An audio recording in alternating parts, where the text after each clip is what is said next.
This is one of the harder dynamic programming questions that appears at every single company. So given an array of integers, we are allowed to place plus or minus in front of the numbers to generate an expression.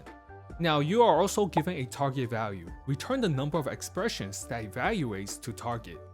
Let's say we're given this array with target equal to 3, we can generate 5 expressions that evaluates to 3, so we can return 5. Let's go over the thought process. We can first find the total sum of the integers. Now, if the total sum is less than the target, we can never generate an expression that evaluates to target, so we can return 0. And also, if the negative sum is greater than the target, we can never generate an expression that evaluates to target. After handling the two edge cases, we can create a variable sum to keep track of the sum of the expression. Now, for each of the numbers, we have two choices. We can either add it to our sum or decrease it from our sum. We will find the total number of expressions from both choices. Let's implement the function find expression with target, taking the input array and target.